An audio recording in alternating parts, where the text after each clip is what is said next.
Good evening, everyone. Welcome to the regular board meeting of the Dauphinville Catholic District School Board on Tuesday, October 24th, 2023. A call to order, we have regrets from Trustee Bruno and Nika, and all the rest of the trustees are all here. So now we're going to have our national anthem. The national anthem tonight will be sung by the St. Thomas More Catholic Elementary School students under the direction of teacher Joe DeFranco. Please stand.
Uh, General Manager Bruce Campbell, would you kindly extend our thanks to the students of Thomas More Catholic Elementary School and to teacher Joe DeFranco.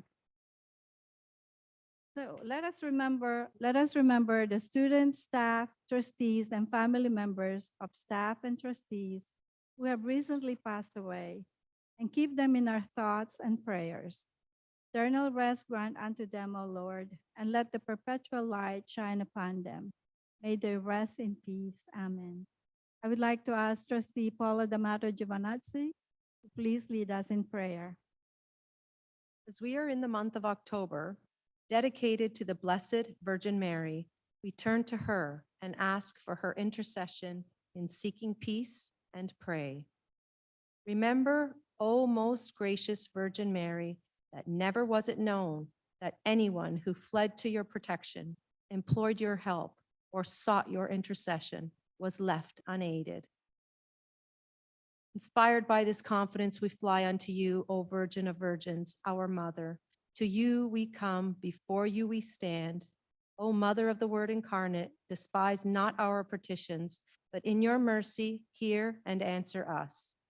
Mother Mary, may your intercession before God bring comfort to those who have been affected by the violent events, and may peace prevail. Amen.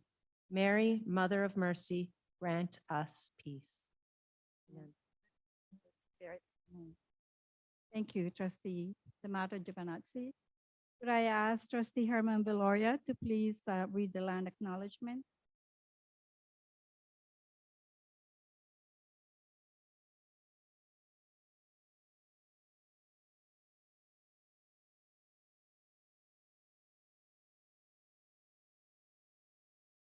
Thank you, Trustee Veloria. So moving into the next item in our agenda, the approval. Before we approve the agenda, you received the top sheet.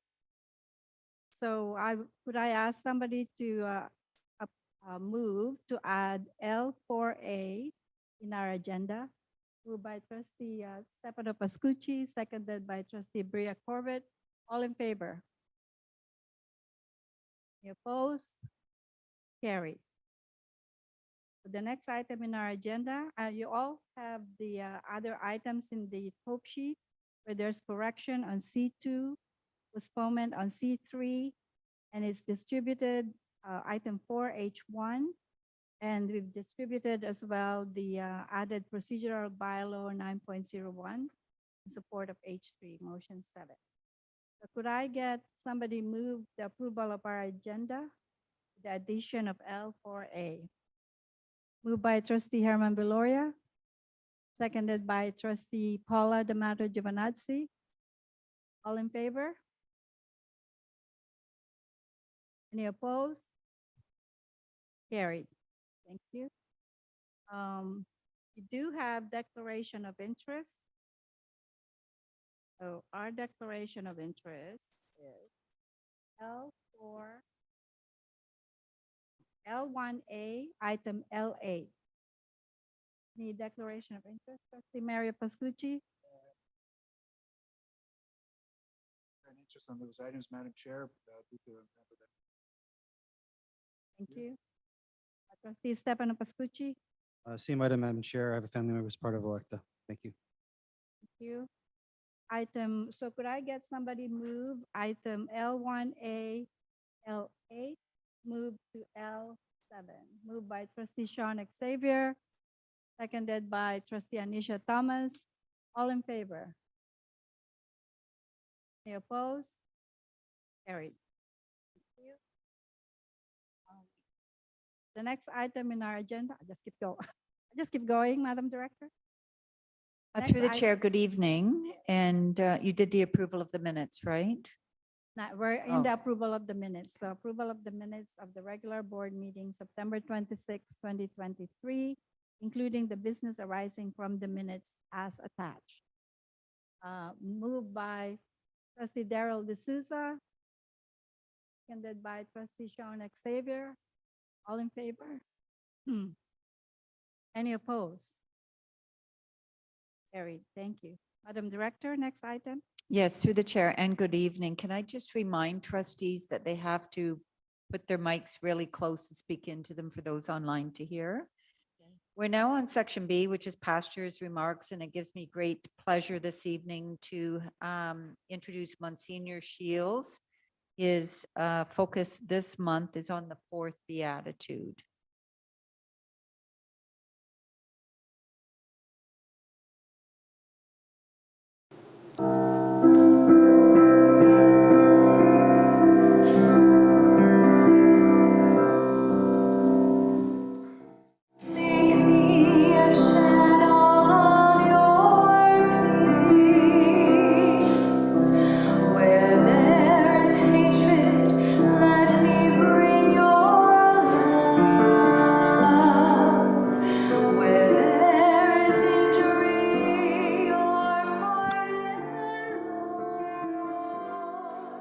Good evening, ladies and gentlemen.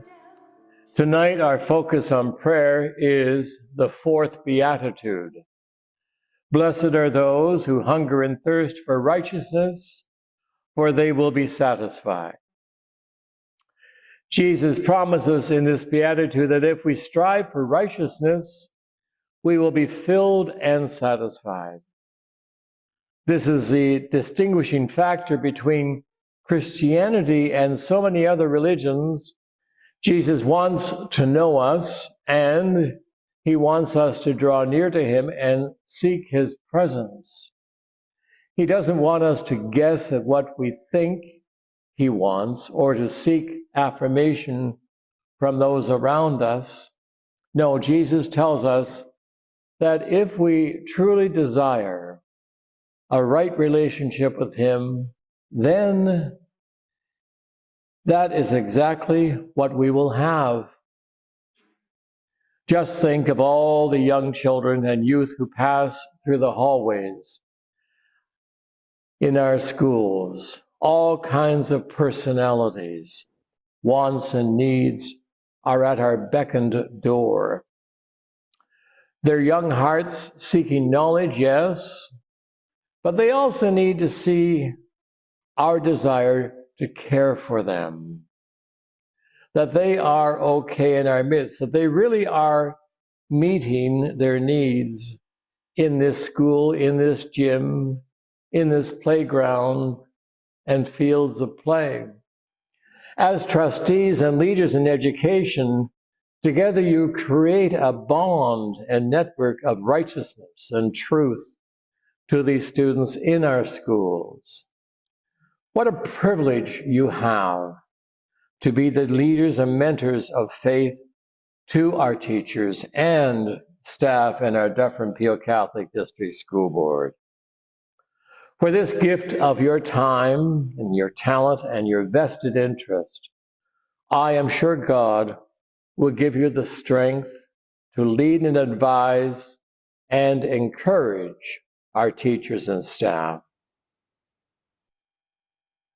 You know, it's interesting that the first and fourth beatitude refer to our inner desire to know what the word righteousness means. To be righteous is to do things that are upright, virtuous, noble, morally right, and ethical. You could say that righteousness is a lifestyle that Jesus approves of. Jesus teaches us that if we focus and aim for good things, then good things will be revealed to us. Have you ever had a grudge against someone, and whatever they do, no matter what, it annoys you in some way? Well, that's because you are focusing on the negative qualities of the person, and therefore you are bringing out the worst in them. Next time you see that person, try to notice the good qualities that person has and how they are unique as a person before you. You will be surprised at how your attitude towards that person really changes. And so, my friends, we have a little prayer. Lord, bless those who hunger and thirst for justice, for they will be satisfied. Stir up in us a hunger for wisdom, knowledge, and understanding. Give us a yearning for integrity, character, and godly living. May our thirst be for you and your word. For we know that true fulfillment and satisfaction cannot come where righteousness is lacking. By your Holy Spirit, call us to your righteousness, a righteousness found only in relationship with you. May we discover the deep peace and contentment that come from living our lives your way. We pray that our hearts and spirits long for you and your righteousness. Amen. And thank you for what you do.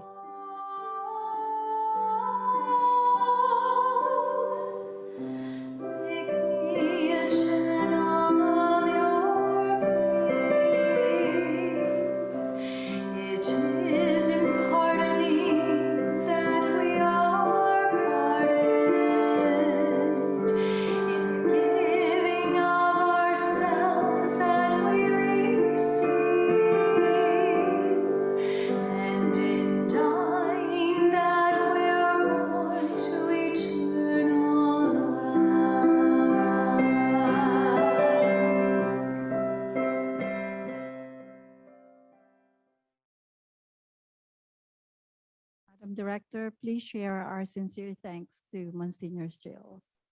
It would be my pleasure to do so. Through the chair, we're now moving to awards and presentations. C1, I'm so pleased to introduce Superintendent Wayne Brunton, who's going to introduce a special speaker here this evening, Father Tony Ricard. Thank you and good evening, everyone. Through the chair, it's my honor to welcome Father Tony Ricard, who is no stranger to Dufferin Peel community and students. Father Tony Ricard in previous years has been involved with a number of our parent engagements. He's been a keynote speaker at many of our student activity events. Father Ricard is also joined tonight by Devin, who is also a product of Catholic education from the St. Augustine High School in New Orleans. Father Ricard himself is a priest for the Archdiocese of the New Orleans and the campus of minister and chair of the theology of St. Augustine High School. He is the pastor of St. Gabriel, the Archangel Parish, and is also a core instructor of church, doctrine, and youth ministry for the Institute for Black Catholic Studies at Xavier University of Louisiana. We've had the privilege this morning to have Father Ricard attend an event at Notre Dame Catholic Secondary School where he really spoke to the students about love, the importance of Catholic education. And when they walked away from the event, there was a lineup to talk to Father Tony Ricard, basically from his message that all students were cheering, "We are all children of God." It brings me great pleasure to welcome back to Dufferin Peel community, Father Tony Ricard. Welcome, Father Ricard. Thank you, and good evening. And I can tell you that I was excited when they said that I would have a chance to come and address the board and address the trustees, because, I hear about y'all, but I don't get to see everybody. And so it really is a blessing. Now, I've actually been here before, but, the wall was closed. I didn't know what was behind that wall. Now I know. But what a joy it is, having a chance just to say thank you to you. Thank you to the work that you do. Thank you to the blessings that you are. I've been very, very blessed to have come into the area quite a few times now. I think the first time I came up was in 2011. And I've been to almost all of the major secondary schools, been to a couple of the elementary schools. And I love coming back, and now I get to go back to places I've been to before. And so the good thing is that now I don't have to just trust the GPS because I know where I'm going. And so that's always good. So today when we went to Notre Dame, when I was pulling up, I was like, yeah, I've been here before. I know where we're going. I know what we're doing. I think the first school that I spoke at was Marcellinus quite a long time ago. And so I'm hoping, to come back through the years to just watch that journey, watch that faith. But what I wanted to tell you all today was, first, I just want to thank you for the work that you do. The work that you do in supporting Catholic education and making sure that the school system is here for our children. When you think about Catholic education, the focus of who we are, in the provinces of Canada, children do have choices. They have options of where they can go. And I know that when I address some of the schools, they can choose. They're public schools, sometimes right across the street, sometimes right across the parking lot. And I've been in a couple of places in Canada where they even share a gymnasium in the middle of the school.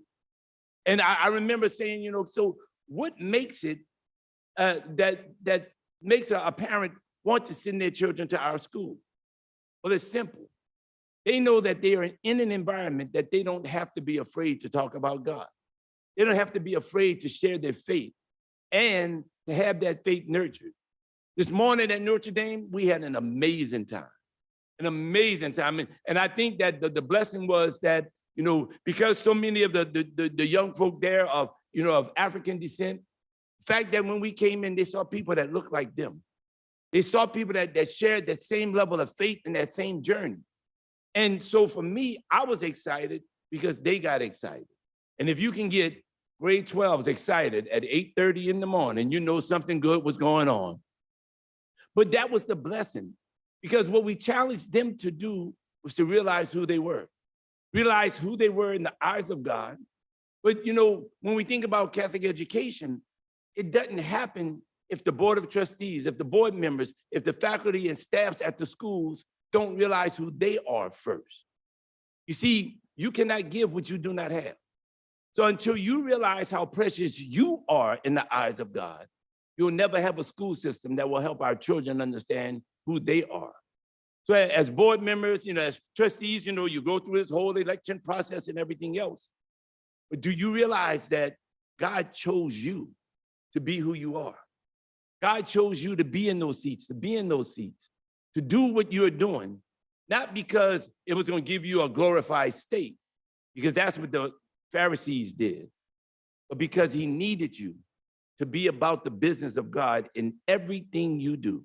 Every decision you make needs to always be with God first and the needs of our children. When you look at the students in our schools, wherever you are, when you walk through those doors, don't just see them as somebody's child who's coming to you. See them as your children. each and every day. And that's when you begin to develop schools that will continue to be successful. Because see, when you take ownership of every kid from the pre-K kids all the way to the ones in those victory laps in secondary, those are when you begin to realize that they belong to you, that they are your children, your sons and daughters, you begin to continue to build programs that will meet their needs. Now, I'm blessed because I've been in Catholic education a very long time. Before I was a Catholic priest, I was actually a public school teacher. So I've been in education for 30-something years now. I graduated, I think, from university in 1987. But you know, after 3 years of being a New Orleans public school teacher, that's when the priesthood looks good. I'm just gonna throw that in right there. Celibacy is a gift, testify, amen. And so, but I can tell you that what I've watched happen through the years is teachers who begin to take ownership of their classrooms and of their students. And I think that's part of what we have to instill in our faculty and our staff, that these are not just children we come to serve. Lord knows that if you are a true educator, you're gonna get way more from them than you'll ever give to them, because they will feed your soul or you're feeding their mind. Oh, through the years, I've been blessed to see so many of our young people down in New Orleans grow up and prosper. One of the guys that I got with me is a fellow by the name of Mr. Devin Bucree. Now, Devin graduated from high school a long time ago, 2005. And the blessing now is to see him come back. You know, he brings some gifts that are amazing, but he brings a perspective that helps our young folk really connect. And so I wanted Mr. Bucree to talk to you just a little bit about this morning and about our experiences at one of your phenomenal schools. So y'all, this is Mr. Devin Bucree. Good evening, everybody. Thank you for having me. This morning at Notre Dame, as we got our young people to recognize who they are in the eyes of God as children of God, no matter where they go. After everything was over, a young man by the name of David came up to me and said, Mr. Bucree, I have a question. I said, well, I might have an answer. He said, a couple of years ago, I lost 2 of my family members in the middle of COVID. And since then, I've self-proclaimed become an atheist. I want to know, how can I get back to God? Now, I shared with him that while he was going through what he was going through, at the same time, way down in New Orleans, I was as well. I lost my grandmother, my aunt, and a cousin who was like a brother, all within 3 months of each other due to the COVID pandemic. And his name just so happened to be David. Now, I'm a father of 3 girls, and my youngest girl is Dallas Ikane Michelle Bucree. And if we had a boy, we were going to name him David. So I told them that God sent me here today so that I can meet my son that I was supposed to have, and that I was going to walk with him on this journey of faith. Because if I can tell you that I'm a child of God and you're a child of God, and what connects us is that God is always in control. And so I'm going to echo what Father Tony just said. When you look at your children, think of them as your children. When you are making decisions, think of David, the one who is in our schools right now, trying to figure out how to reconnect with God because of someone like him. Amen? Amen.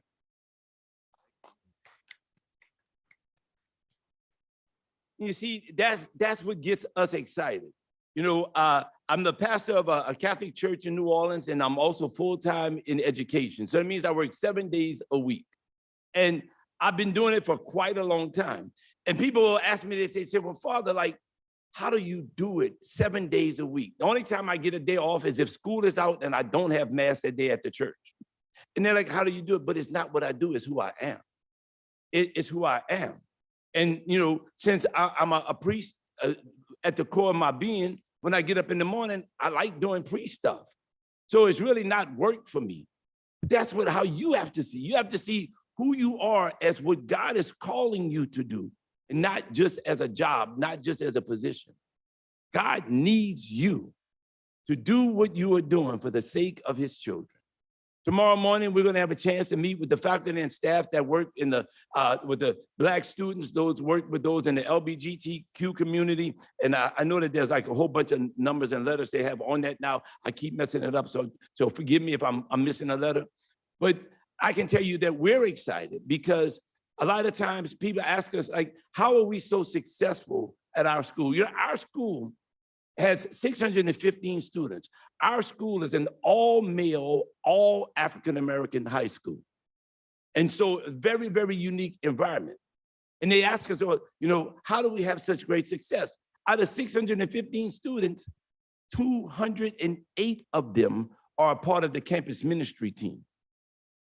Out of that, 75 to 85 of them sing in our choir. And we don't call it a choir because boys don't want to be in a choir. We call it the Nights of Praise. And so folks are like, well, how is it possible that you can get that many students wanting to be in campus ministry? Well, it's because we invite them to bring their gifts to the table. We invite them to be themselves. So when they come, of course, you know, our down south, we used to having good music and good church. So our mass at school, from the guys that are singing, we also have a couple of trombone players, a couple of trumpet players. We have a bass guitar, we have a drum set. They bring it all to the table.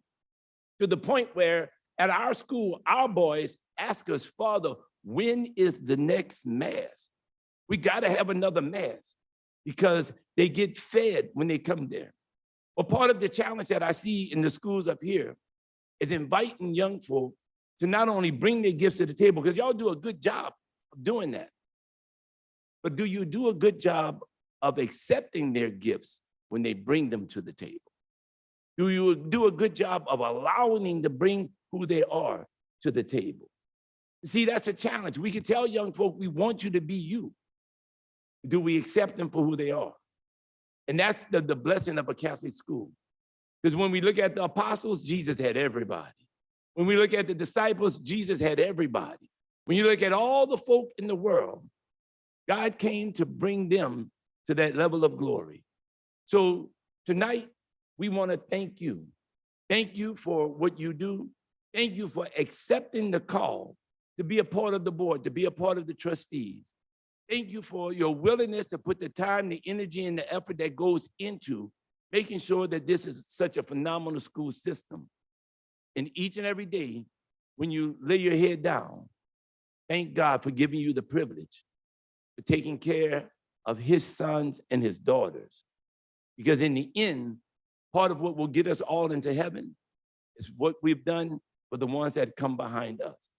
So once again, we thank you for the privilege of allowing us to come and see you. Thank you for letting me see what's behind that big old wall. But more importantly, thank you for realizing that you are a child of God. Amen. Amen. Thank you. Thank you so much, Father Ricard. It's always nice and inspiring whenever we hear you speak. And you're always welcome at Dufferin PL. Thank you. Tell the people at Marcellinus, we coming next year. Okay.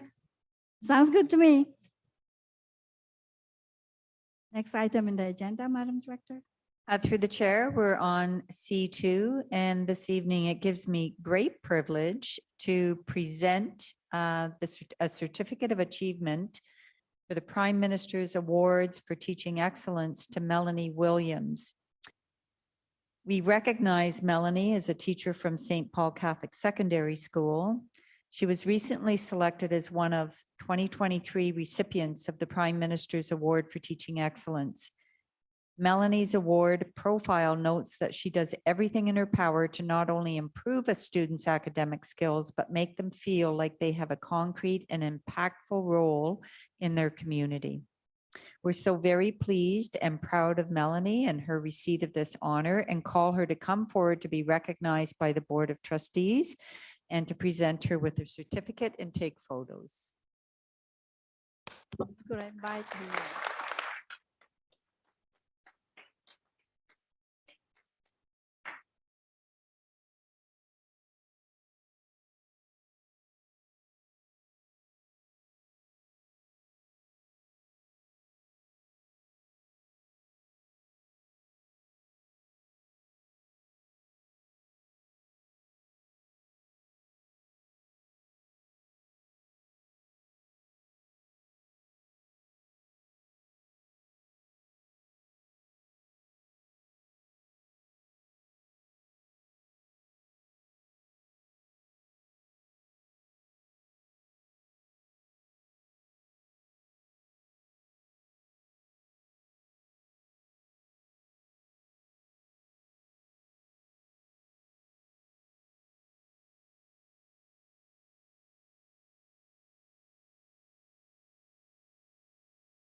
Through the chair, we're on section D, delegations. This evening, we're pleased to welcome Maeve Roche from Campaign Life Coalition. She is delegating the board in regards to the National March for Life 2024, and she will be delegating virtually. Is she on? Maeve, are you there? Before you start, I just have to read some guidelines for you. So again, welcome and thank you for your delegation to the regular board meeting.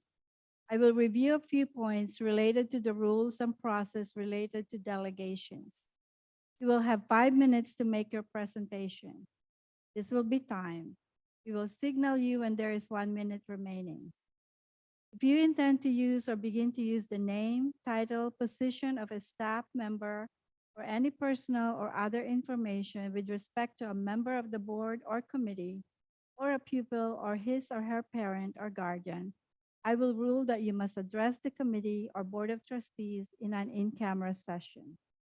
Delegates can be critical of board decisions or make submissions with respect to a recommendation or decision.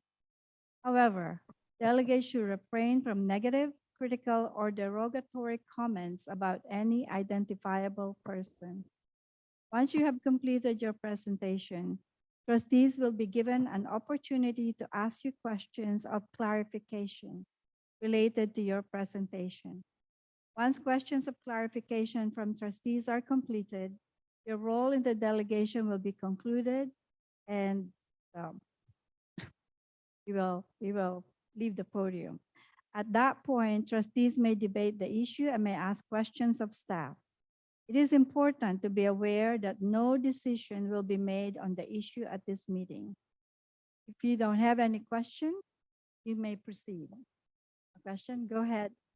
Hello, thank you so much. Dear elected trustees of the Dufferin Peel Catholic District School Board, it is such a privilege to have this opportunity to address the board in pertinence to such an important collaborative opportunity.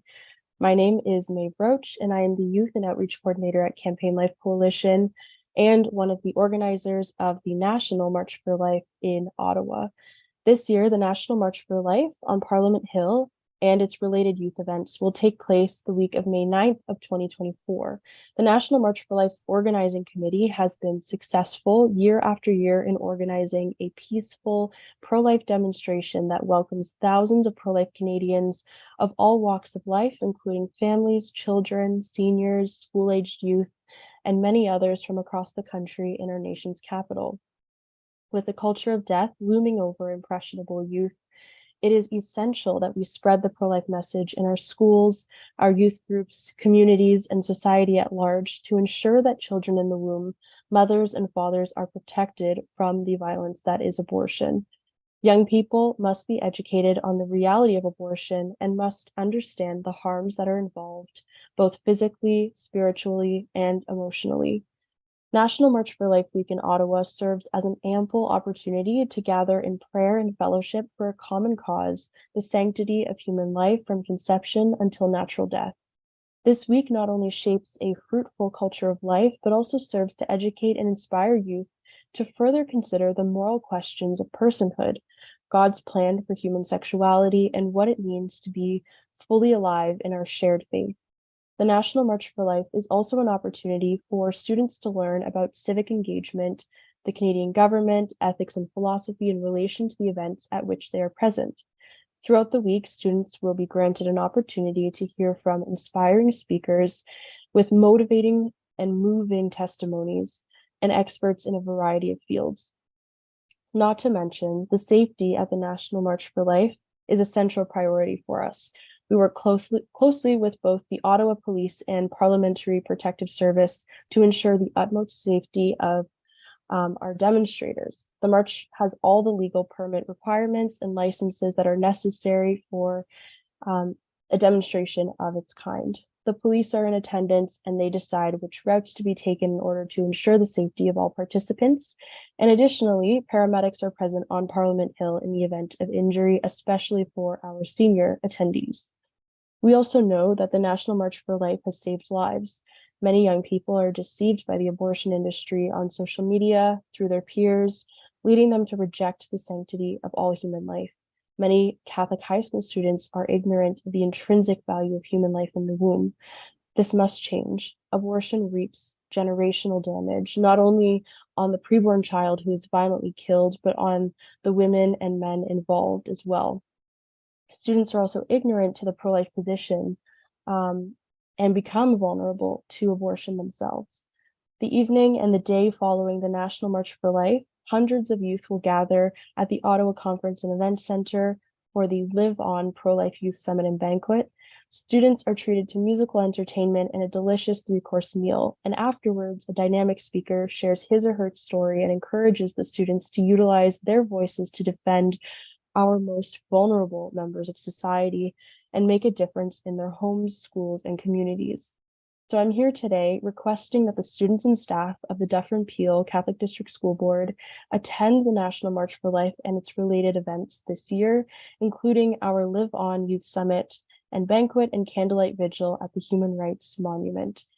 For a complete list of events and information on travel and accommodation, you can visit www.marchforlife.ca, and a school planning guide can also be provided upon request to ease your transition in accommodating students and guiding the planning process. I hope that you consider joining us for this important life-changing event and invite students to become voices for the voiceless as we live on at this year's National March for Life and related events. Thank you so much for having me. Thank you. Are there any questions of clarification?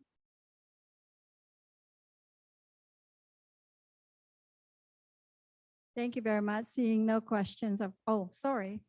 There's a late raising hand there. Student trustee Nathan. I may thank you for your delegation. I really appreciate both your viewpoint and your delegation points on the topic at hand. Earlier, you mentioned that many Catholic high school students are ignorant of the intrinsic value of human life in the womb. And I want to ask you if any consideration had been made to students who have been in violent situations where they can't necessarily be in support of your stance. If it's okay, would I be able to ask a clarifying question as well? No problem. So I just want to ask if there's any consideration that was made towards the students that can't necessarily support your stance because of the violence that they've been in. I'm not sure what kind of violence you're specifically referring to, but I have an idea, and I'm not sure if we're allowed to talk about that type of violence or not, or if I'm allowed to name it. But certainly, I think we acknowledge that there are instances in which, due to personal suffering or experiences, people have been led to adopt a pro-abortion position or a position that's not open to the sanctity of human life. And so while we acknowledge that personal instances that can cause, or personal circumstances that can lead to a rejection of that viewpoint exist, we also adopt a position that's human rights based. So the pro-life movement can be summarized very quickly, or the pro-life position can be summarized very quickly through the pro-life syllogism. So our overall position is that, abortion kills an innocent human being, and it's wrong to kill innocent human beings, and therefore abortion is wrong. And so we adopt a position from a human rights perspective that all human beings are deserving of human rights from conception to natural death. And this is consistent with the catechism as well. It's listed that that's something that's central to our faith, is the belief in the sanctity of human life. So although we want to be compassionate towards people who have had negative experiences or who have been hurt by abortion, or who have experienced some sort of violence or trauma, we also want to acknowledge that it's never okay to inflict violence on an innocent human being, let alone a child in the womb, regardless of circumstance, and that we need to work as a community of faith to better minister and care for people who have been harmed in these ways. And so our position is that regardless of circumstance, human life is intrinsically valuable, and that is consistent in the catechism as well. So as Catholics, that's central to our faith, is to protect human life from conception until natural death, especially innocent human life. So I hope that sort of answers your question. Thank you for the clarification. Seeing no other question, I would like to thank Ms. Roach for your delegation. Are there any other questions to the staff? Question to the staff? Yes, thank you. Through the chair. My question to the staff is, will Dufferin Peel be participating in the 2024 March for Life? Through the chair, yes, we will be promoting it, and any students or staff that want to participate will be supported in that regard. Perfect. Thank you kindly. Thank you. Any other question? Seeing none, thank you again, Ms. Roach, for your delegation, and thank you. Next item in the agenda, Madam Director. Through the chair, we're on section E, reports from trustees for receipt. 1A is the Ontario Catholic School Trustees Association report. Trustee Sean Xavier. Thank you, Madam Chair. Through you, Oxta once again will be hosting the Catholic Education Leadership Series, which will be starting on November 8th at 6:30 p.m. This is a virtual event, so it's over Zoom. The name of this speaker series is The Layperson's Synodal Journey, Reflections and Insights. It'll be by Linda Stott. She's actually the retired Director of Education for the London District Catholic School Board. And she's also one of the laypersons participating in the 16th General Assembly of the Synod of Bishops in Rome. So that's on November 8th at 6:30. There's also the Ontario Catholic School Trustees Association annual short video contest which will be coming up this year as well. This year's contest, the theme is We're Called to Love, and there's more details on the Oxta website. Thank you, Madam Chair. Thank you. Are there any questions for now? No. Could I get Trustee Maria Pascucci, who would like to add something from the large board, small board? Oh, large. Recently,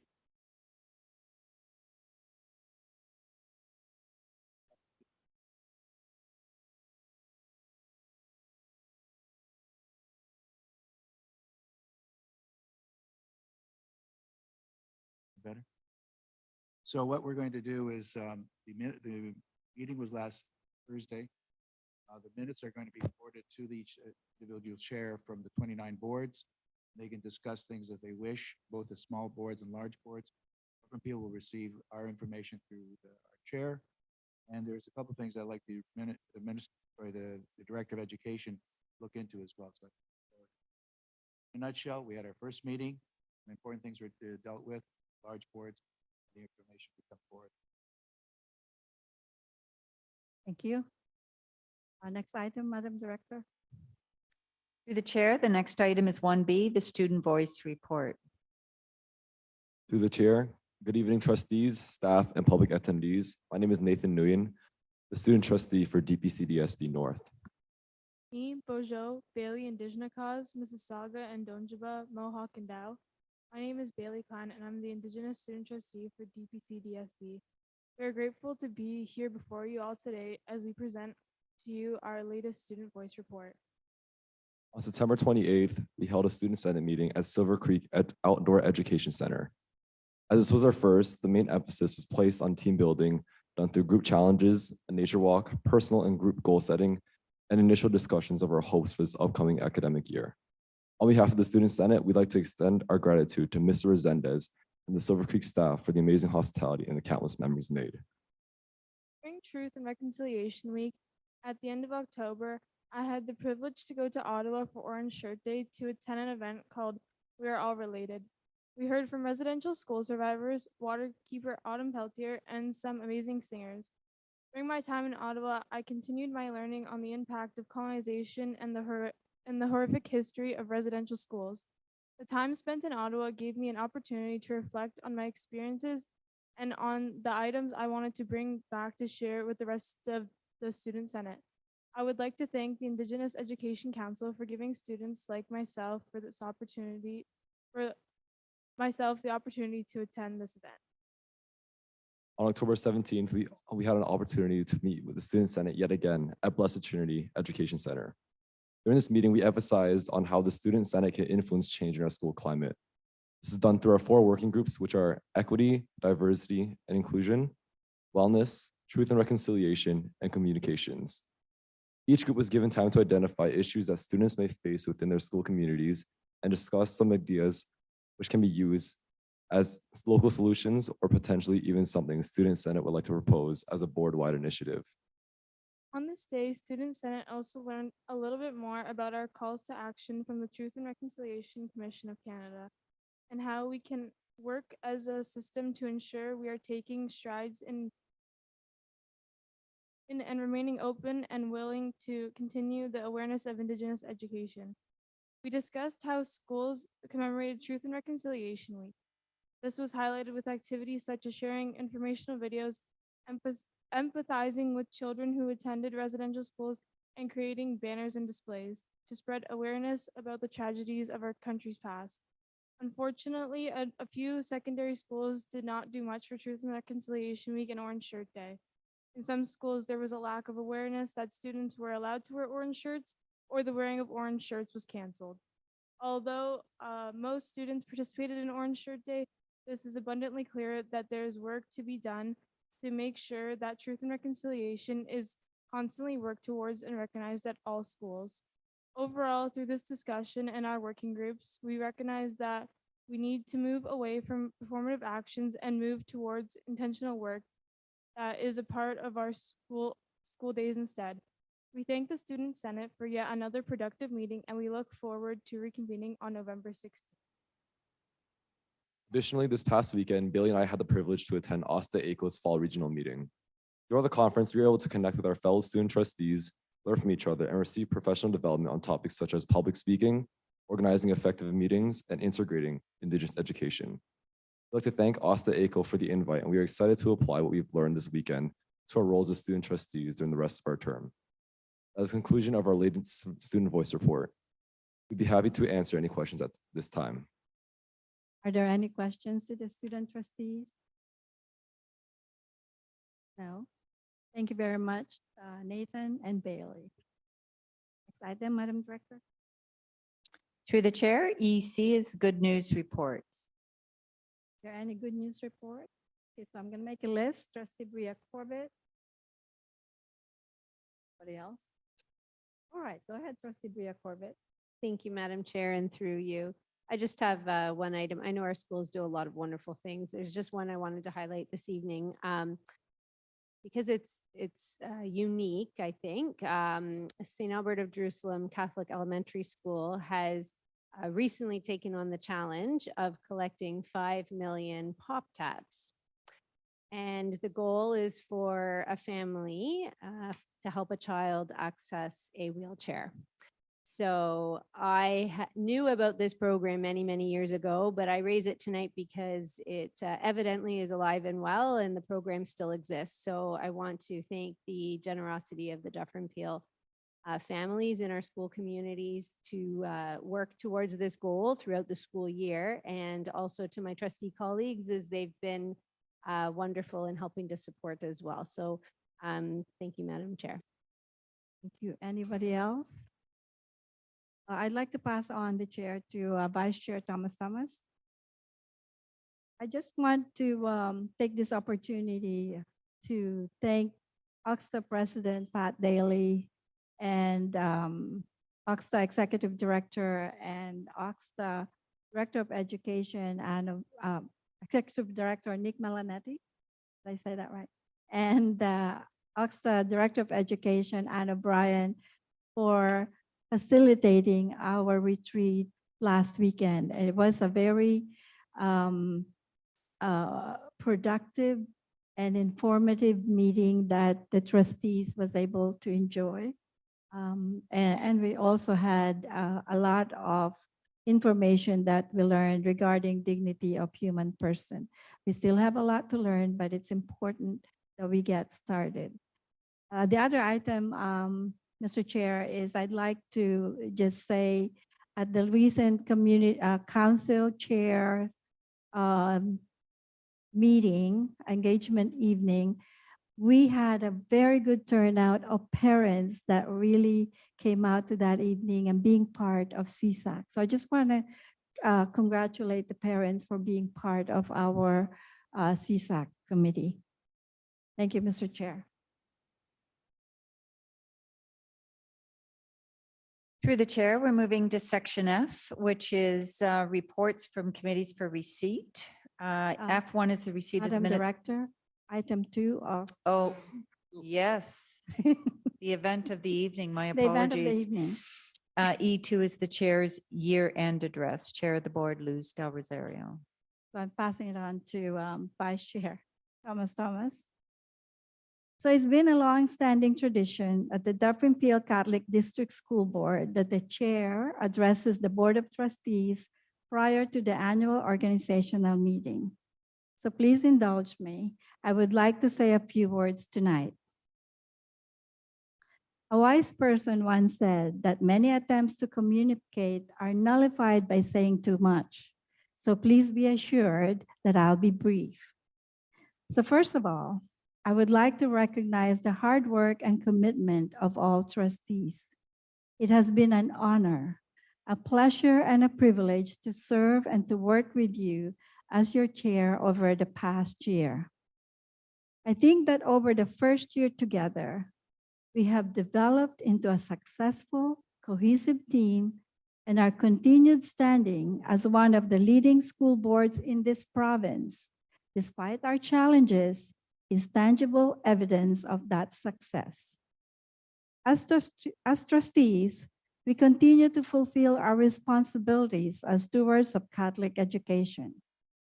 We are strong, we are vibrant, and we are relevant. That is why parents and guardians send their children to our schools and why Catholic ratepayers continue to support our system in Peel Region and Dufferin County. Our parents and guardians want their children to learn in a faith-filled school system that is safe, caring, welcoming, and inclusive for all. And our schools are indeed safe, caring, welcoming, and inclusive places for all in which to learn and work. Last week, together with some trustees, I attended the Central Committee for Catholic School Council's engagement evening. And I can say with confidence that our Catholic school councils are active and engaged. This has always been a hallmark of Dufferin Peel. We are one of the largest and in many ways, one of the most progressive school boards in the province. What we do and how we do it are always under scrutiny. So let's continue to always strive to do our very best. To you, my colleagues around the table, I appreciate the support, your wisdom, encouragement, energy, and friendship that you have shared with me. To our director, our senior management team, school and system administrators, faculty and staff, our unions and associations, our parish priests, thank you. Thank you for all you do on behalf of this board, our students, our families, and Catholic education as a whole. To our parents and guardians, thank you. Thank you for choosing a Dufferin Peel Catholic education for your children. Each and every trustee around this table has worked hard on behalf of our communities for the benefit of our students and our families.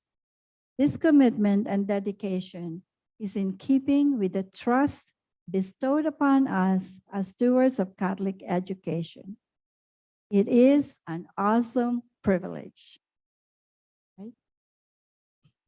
We remain firmly committed in our desire to promote and maintain our outstanding school system and unified in our belief that extraordinary lives begin with a great Catholic education right here in Dufferin Peel. Thank you, and may God continue to bless you all. Thank you.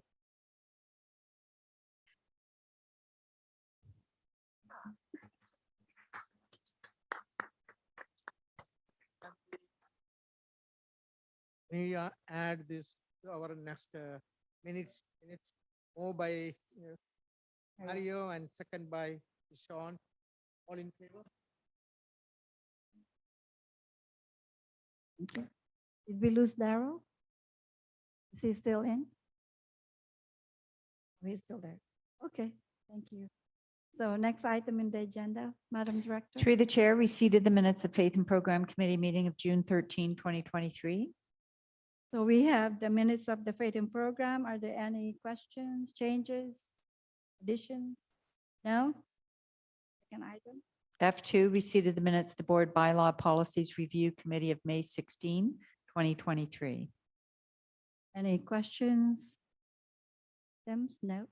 Okay, moving on to the Through the next chair, item. no items under section G. We're moving to section H. H1 is grants for student needs consultation for 2024-2025. Executive Superintendent Charapaka will present. It begins on page 53 of your e-agenda. Thank you. And through the chair, good evening, everyone. On October 3rd, the Ministry of Education released the 2024-25 Education Funding Consultation Guide with an invitation to provide input. Soon after, OCSTA sent an email to all Catholic school boards indicating they would develop a submission to reflect the needs and concerns of all boards with feedback due by today, October 24th. Consultation guide had a focus on 2 areas, but also allowed for additional feedback in areas not identified. The 2 focus areas included, number 1, strengthening accountability, enhancing transparency, and reducing complexity. And number 2, modernization of special education grant, particularly in regard to the special incidents portion and special equipment amount. A submission on behalf of the Board of Trustees has been prepared and is before you this evening. Many staff have contributed in preparing responses to this report, including staff from the Department of Special Education and Learning Services for the particular focus on special education. The additional feedback items were targeted to major issues identified at this time. The final submission prepared by OCSTA may or may not include all the feedback provided by the Catholic school boards. However, a copy of their submission would most likely be shared with all boards. If trustees approve the report this evening, it will be sent to OCSTA directly following the meeting. We're happy to take any questions or feedback that trustees have at this time. Are there any questions? Okay, I'm going to make a list. Trustee Mario Pascucci. Go ahead, Mario. Yes, very briefly. Let me see if I can- Yes, very briefly. Fine. Madam Director, I forwarded a number of 4 or 5 items to you from Oxta. And so I like Oxta, yes. And we're going to be looking at them down the road as a organization. This is Oxta I'm talking about. You have a copy of those, I think, and if I can just ask, we discuss the timing on it. Essentially, basically, this is the issues regarding large boards, concerning of large boards. Is that okay with you, Madam Director? Through the chair, yes, we'll bring them forward at a later date. Thank you. No other question? If there's no, Trustee Bria Corbett, go ahead. Thank you, Madam Chair, and through you. Just, it's excellent. Thank you for all the contributions. Just wondering, since it's coming on behalf of the Board of Trustees, if we can have the trustees included, names and area representations at the bottom, that would be much appreciated. Through the chair, we'll ensure they're included. So we have a motion that the Board of Trustees approve the grants for student needs consultation for 2024-2025. Could I have a mover, please? Moved by Trustee Bria Corbett, seconded by Trustee Sean Xavier. All in favor? Any opposed? Carried. Thank you. Through the chair, H2 is the revised policy 7.12, access to DPCDSB properties. This will be presented by Superintendent Thomas. Thank you, and through the chair, good evening. This evening, I am presenting information that was shared with trustees last week at the Bylaw and Policies Review Committee regarding the proposed new gap on reserved parking spaces. In response to some feedback from trustees, we've made some amendments to the proposed new gap, which is gap number 711.01. The specific changes can be found on page number 60 with respect to reserved parking spaces in schools, where we've been more explicit about the language to clearly articulate the number of parking spaces that would be made available at secondary and elementary schools, as well as ensuring that reserved parking spaces for visitors are not to be used by school staff, and also to ensure that schools reach out directly to the facilities department through the general manager for any additional parking space signs or the removal of any parking space signs. So that information is now summarized in gap number 711.01. And this is all to ensure that policy 7.12, access to DPCDS properties, is now updated to reflect this proposed new gap. And I'm pleased to take any questions. Are there any questions? Clarification? No?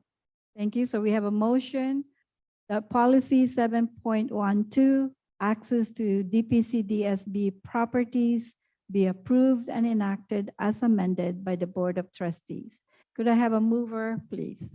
Moved by Trustee Daryl D'Souza, seconded by Trustee Anisha Thomas. All in favor? Any opposed? Carried. Thank you. Through the chair, H3 are motions recommended by the Board Bylaw Policies Review Committee of October 17, 2023. These motions are on page 63. We have quite a number of motions, so I will go through them one by one. So we'll start motion recommended by the Board Bylaw Policies Review Committee, October 17, 2023. Item number 1, that the Board of Trustees approve policies for review and development 2023-2024. Moved by Trustee Bria Corbett. Could I have a seconder, please? Seconded by Trustee Stefano Pascucci. All in favor? Discussion. The chair, discussion. Discussion, yes, I've got. Any discussions? Yes. Trustee Bria Corbett. Thank you, Madam Chair, and through you. Prior to approval, I'd just like to amend the motion of policies for review and development 2023-2024. I'd like to move a motion to amend the list of policies identified for review to add policy 105, accidents and illness, to the list of policies to be reviewed and its corresponding gap. So it's policy 1.05, accidents and illness. It was last updated April 26, 2011. And the corresponding gap 101.02 is student accidents, which was last updated January 13, 2014. So we would like to add this item to the list of policies to be reviewed. So could I get somebody moved to add this item? Moved by Trustee Bria Corbett. Could I have a seconder? Seconded by Trustee Anisha Thomas. All in favor? Any opposed? Carried. So Madam Director, we're now gonna move that item number 1 as amended, that the Board of Trustees approve policies for review and development 2023-2024 as amended. Could I have a mover, please? If I may, on a point of procedure. Okay. Madam Director, if we've never needed it, we don't have to amend it and have a vote to amend it. It's never been amended. Is that correct? Right now, it's not been amended. Is there an amendment requested? Through the chair, there was a secondary motion that was brought forward to amend the main motion, and that Okay. amendment motion was I- approved. now mention we're that. in the actual, Thank you, Madam Chair. now we added as amended. Moved by trustee Bria Corbett, seconded by trustee Anisha Thomas. All in favor? Any opposed? Carried. Thank you. Item number 2, that the Board of Trustees approve the rescission of policy 1.04, implementation of policy and system direction as articulated in general administrative procedures. Can I have a mover, please? Moved by trustee Thomas, seconded by trustee Darrell D'Souza. Any discussion? Okay, all in favor? Any opposed? Carried. Thank you. Item number 3, that the Board of Trustees approve policy 4.20, fundraising and donations, and enact as amended. Can I have a mover, please? Move.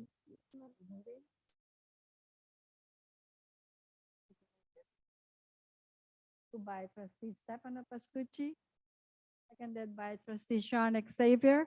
Any discussion? Trustee Bria Corbett?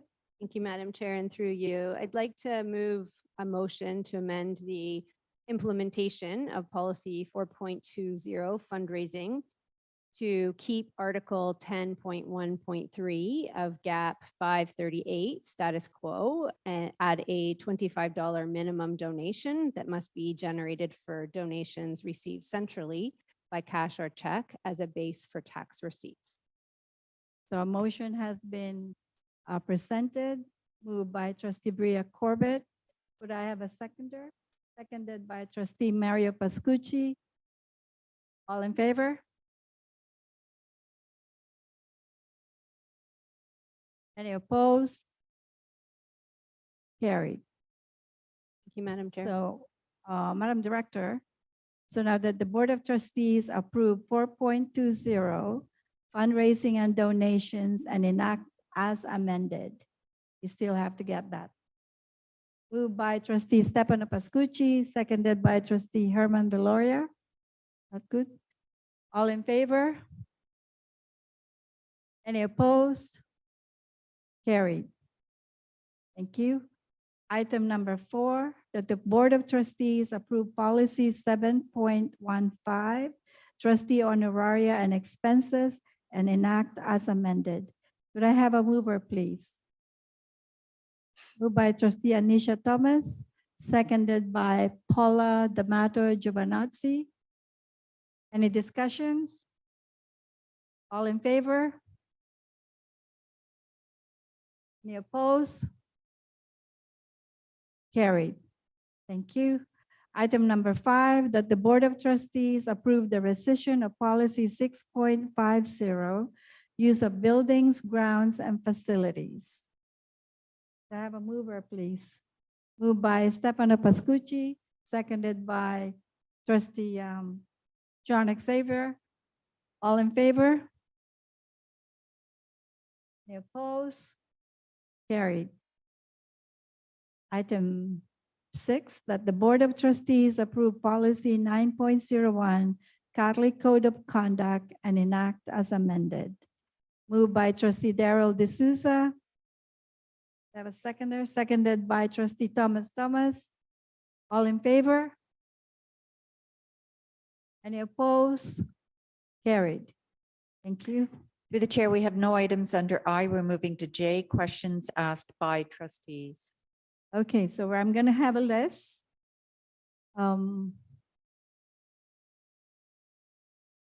Mario? Bria, trustee Bria Corbett, trustee Stefano Pascucci. Questions? No? Okay. Trustee Darrell D'Souza. Okay, so we'll start with trustee Mario Pascucci, followed by trustee Bria Corbett, followed by trustee Stefano Pascucci, followed by trustee Darrell D'Souza. Go ahead, Mario. Yeah, thank you, Madam Chair. First question I'd like to ask through you to Superintendent Matthew Thomas. It's regarding air quality in the schools. I understand, I offered something to you recently and sent an email. Where when do you propose, or when can you suggest we get a summary back from you or some type of report response?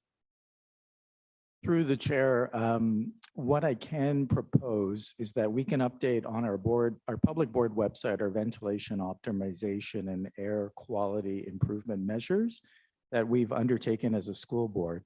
The Ministry of Education has actually provided additional guidance this year to all school boards with respect to ensuring that school boards publicly outline all of the measures that have been taken to improve ventilation in schools and also to enhance air quality. I will note that Dufferin Peel, all of Dufferin Peel's schools are mechanically ventilated, meaning that they allow for fresh air to be brought in from the outside through the ventilation systems. In some schools in the province, in other boards, some schools rely on natural ventilation, meaning that they require windows to be opened in order to have fresh air come in to the schools and to the classrooms. That is not the case at Dufferin Peel. All of our schools are feature mechanical ventilation systems. So the ministry's guidance on ventilation is very clear with respect to schools that have mechanical ventilation versus those that don't. And so we are fully compliant at Dufferin Peel with all of the measures that have been taken to improve ventilation and enhance air quality. The other thing I will note is that over the course of the last couple of years, we have received and distributed over 3,000 portable HEPA air filter units across our schools, which is another way that we've been able to work at improving air quality in schools. So again, we'll look to update our Dufferin Peel public website on the ventilation optimization and air quality improvement measures. Okay, follow up, As a Mario. follow-up, Madam Chair, thank you very much for that. I really appreciate it. As always, a very complete report. Question I have to ask is regarding transparency. Are we going to be, we try to make sure as transparent as we can be. Are we going to make sure that in fact can be transparent with response and reports relative to air quality even in the schools within our website? So through the chair, the Ministry of Education actually mandates transparency, and they actually provide or require all school boards to provide a list of all the measures that boards have undertaken in this regard. And so we are required, and that information has already been posted through our facilities department working with General Manager Bruce Campbell, and that information is already publicly available on our website. You, Madam Chair, for a follow-up. So if I may, I take it from this point that we're doing as an absolute minimum what the ministry is doing, which is what we have, but we're actually gone beyond that. Is that correct? Through the chair, we are fully compliant with all of the requirements that have been outlined for the ministry based on the types of schools we have, the types of ventilation systems we have. And as I said earlier, we've actually exceeded that minimum requirement by having over 3,000 portable HEPA filter units. The ministry's requirement on the portable HEPA filter units was that they only be required in FDK, full day kindergarten classrooms, where a school is mechanically ventilated. We've gone above and beyond that to include them in many other classrooms in elementary and even in some secondary schools as well. I did say one more, if I just can offer one. Okay, This. yes. If I may, through you, Madam Chair, Superintendent, regarding the classrooms and what have you, say mechanically ventilated, what percentage, this is a tough question in terms of percentage, but what you suggest is percentage of our schools are basically mechanically venting out or airflow, whatever process? So through the chair, all of our schools have mechanical ventilation. So none are dependent on just opening a window to have fresh air coming into the building.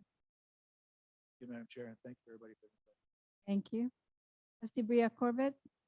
Thank you, Madam Chair, and through you. So I have a few questions, but my first one is regarding the Take Our Kids to Work Day on November 1st. Just in regards to what supports or options do we have available for students in grade 9 that don't have this opportunity to participate, whether it's through, their parents, their guardians, work, colleagues, friends, they don't have these opportunities. just from an equity perspective, I think it's important that we ensure this is accessible to all of our grade nines. Is there, what efforts is our board taking to ensure that? Through the chair, we do provide follow-up activities for all students after the Take Our Kids to Work event, so that is an opportunity to engage all students regardless of whether or not they were able to attend work with someone in their family. But in addition to that, our guidance departments do make every effort to assist with alternative placements for students who may not be able to attend with parents or guardians when possible through community placements. An example of that might be the Rose Theater that offers opportunities for students to participate there. And as central office as well, we make every effort to ensure that where we're able to, we provide those opportunities for students. Thank you, Madam Chair. There was communication that was sent from the board that was sent to parents, I believe, around the permission forms and whatnot that was needed. But it did recommend that if children did not have a place to go to for their Take Our Kids to Work day, that they were to stay home. And I just want to follow up on that communication because I believe that students who do not have this opportunity really should be in class with their teacher in order to get some help academically, some supports should be made available. I really don't think we should be advising parents to keep their child home that day. Through the chair, can the trustee please clarify, was that a communication on behalf of the board or was that a communication from the school? I will follow up. Yeah, please, we'll follow up with you offline. Perfect, thank you. Madam, yep, Sorry, to that point, Trustee Maria Pascucci.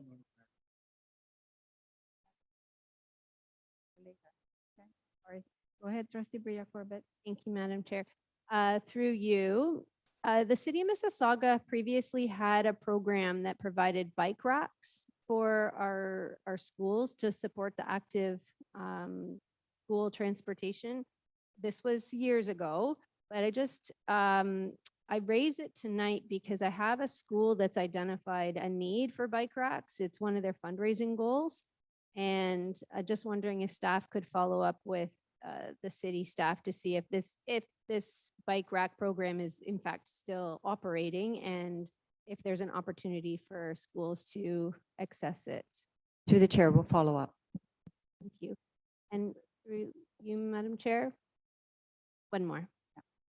It's more of an update, but rather than a question, but it's regarding the Wildwood School Zone Safety Award application. The Mississauga School Traffic Safety Action Committee has invited our Dufferin and Peel schools in Mississauga to complete the Wildwood School Zone Safety Award application, and they can submit it via email to the city's legislative coordinator, Megan Piercy, and the deadline is actually November 1st. So I raise it this evening because when I followed up with Megan, she said she had only received 6 applications from Dufferin and Peel schools out of the Mississauga ones anyways. And the award, just to give you a bit of context, it's to recognize the schools that have demonstrated leadership in the field of active transportation. They've taken the opportunity to recognize them. So it is 2 elementary schools from each board, our board and the Peel board, will be awarded $500, and it benefits the students in terms of initiatives they can put in place at their school to support active transportation. So I raise it tonight because I hope that, I mean, we know our schools are doing a lot to support active school transportation. It would be encouraging to see more applications come forward from the ones that have been submitted.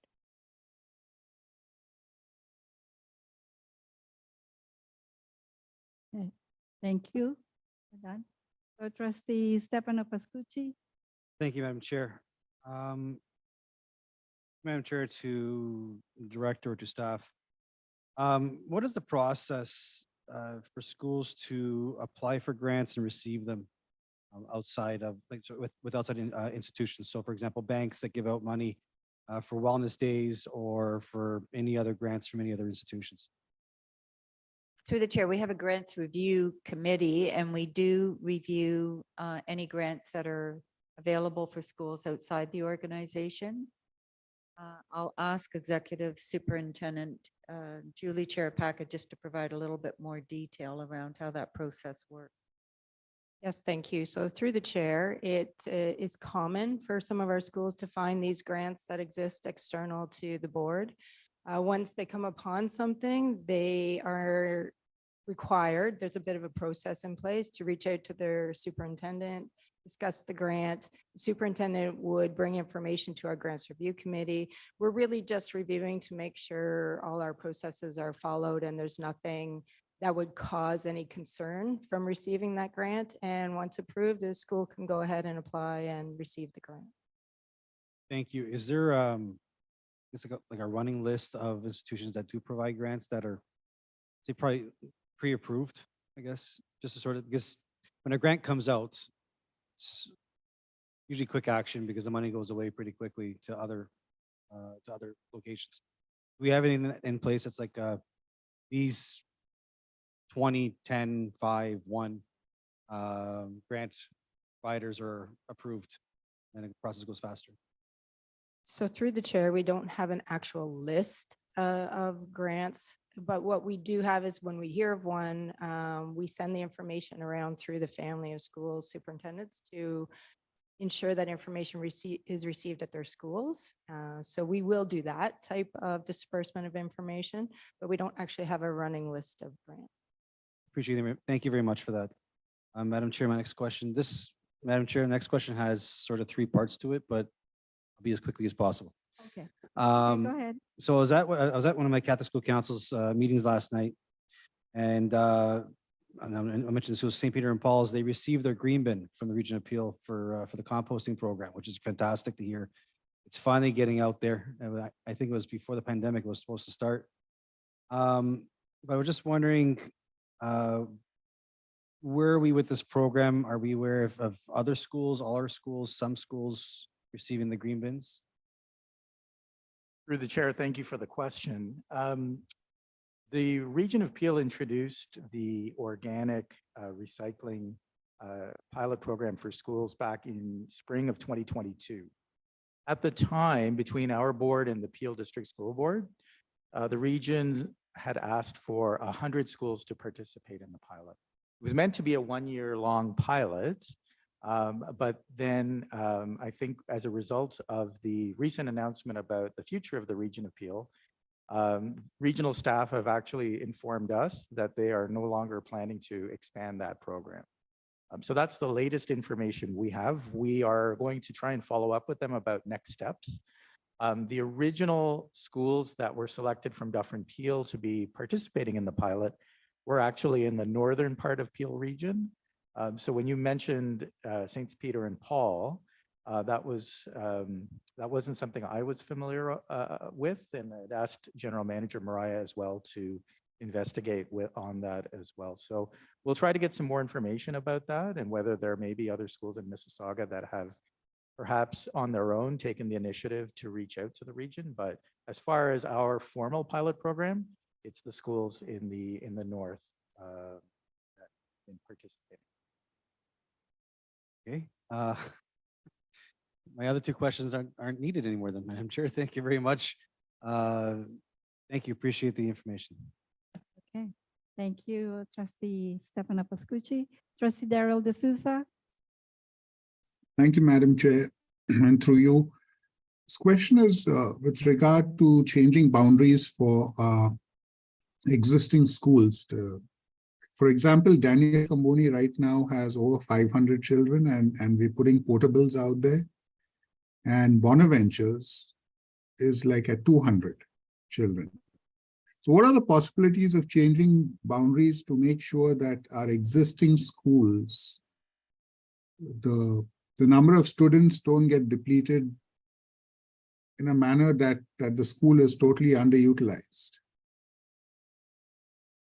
Through the chair, thank you for the question. The planning department undertakes regular reviews of school attendance, school enrollment, I should say, with respect to how that compares against the schools rated on the ground capacity. We are aware of the growing pressure at St. Daniel Comboni. We also know that we've got a new school that is planned for Northwest Brampton in the Mount Pleasant area, a new elementary school. Having said that, we're also in a position where in other areas of the board, we want to make other adjustments that involve underutilized schools. So we're trying to sort of play out different scenarios with respect to looking at attendance boundaries. Certainly in that part of Brampton, we know that there is pressure. And certainly from a planning staff perspective, we can look at trying to redraw some of the attendance boundary lines to rebalance some of that enrollment. But we also know that, again, we've got another school that will soon be coming on stream not too far away. So we have to also ensure that we're taking that population into account as we redraw the boundaries. So I would foresee over the next 12 months or so, we'll be sharing more information with you, particularly Trustee D'Souza, and the communities of the schools that you've mentioned. Yeah, through you, Madam Chair, just to follow up to this, I understand we're getting a new school, and that's what happened when Daniel Comboni was open. 3 years after it was open, it's bursting its seams. However, the schools that were holding for Comboni are now at, I would say, 50% of capacity. So getting a new school is great. I mean, it's good to have new schools built. However, we need to look at it objectively to see if we can actually not pull out so many children from our existing schools, so much so that those schools are, like, imagine Bonaventure's at 200. From junior kindergarten to grade 3, there are barely 4.5 classes. If you compare that to Comboni, from junior kindergarten to grade 3, there are 25 classes. So we're basically killing our existing schools just to fill up new schools and then build new schools, which to me, I know that's the right thing to do. And one of the things when the announcement for the new school was made, one of the requirements was to make sure that our existing schools are up to capacity. And I did ask that question when this announcement was made at one of the last board meeting, I believe. And that question wasn't answered.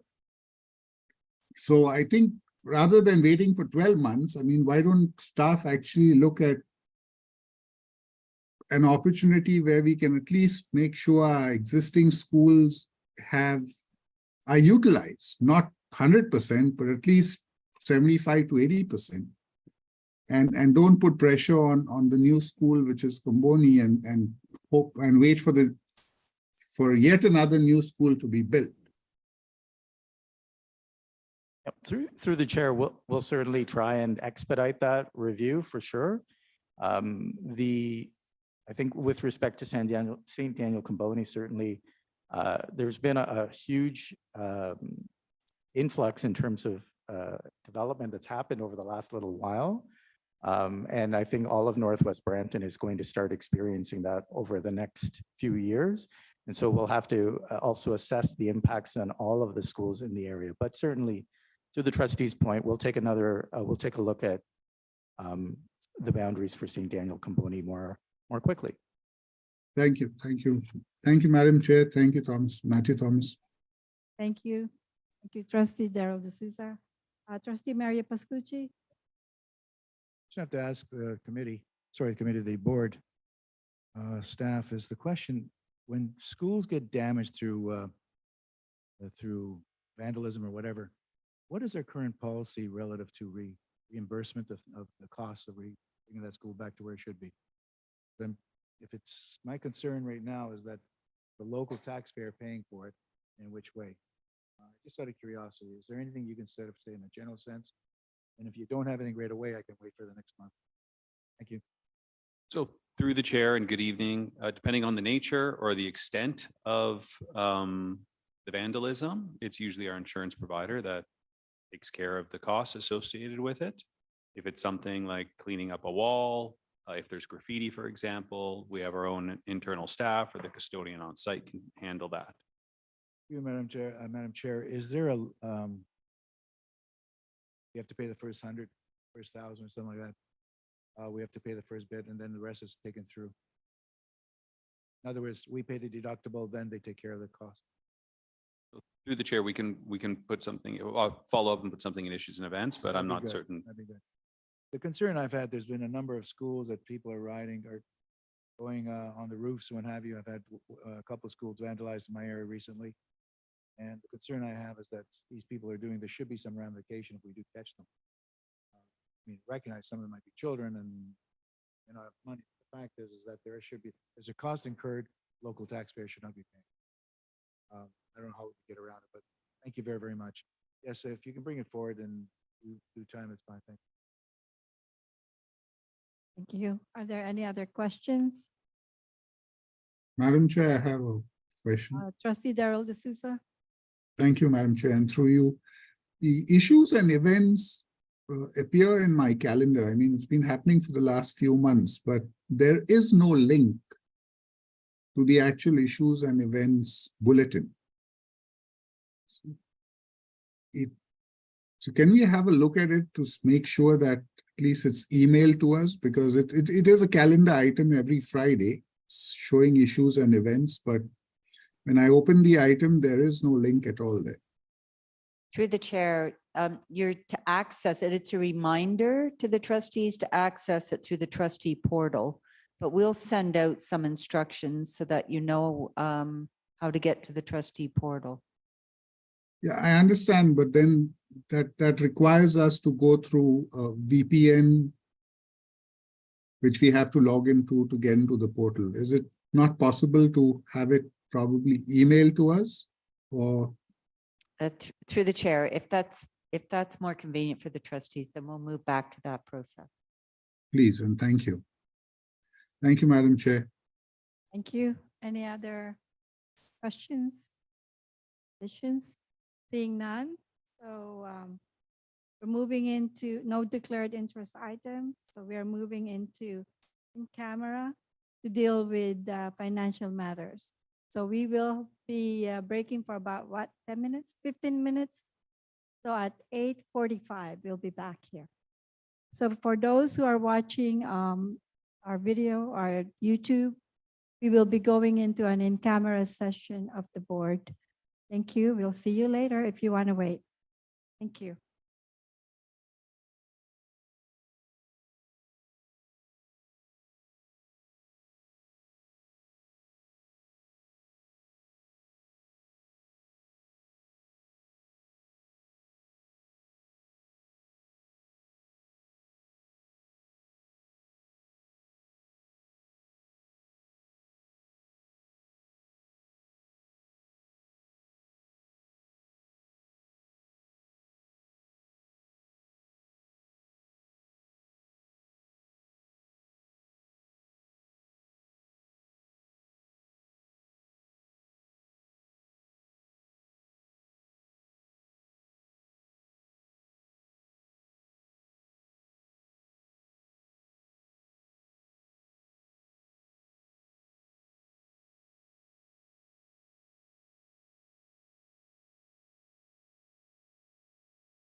Welcome back to the regular meeting of the Board of Trustees.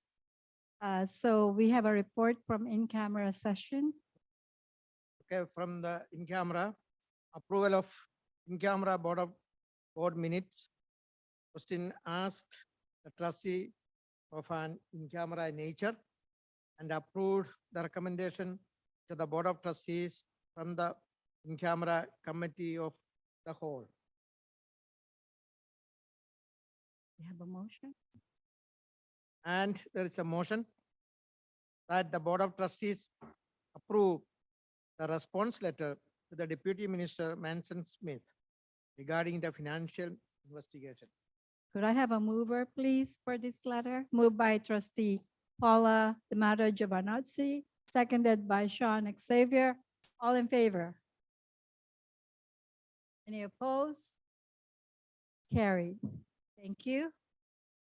So our next meeting is on November 21st, 2023.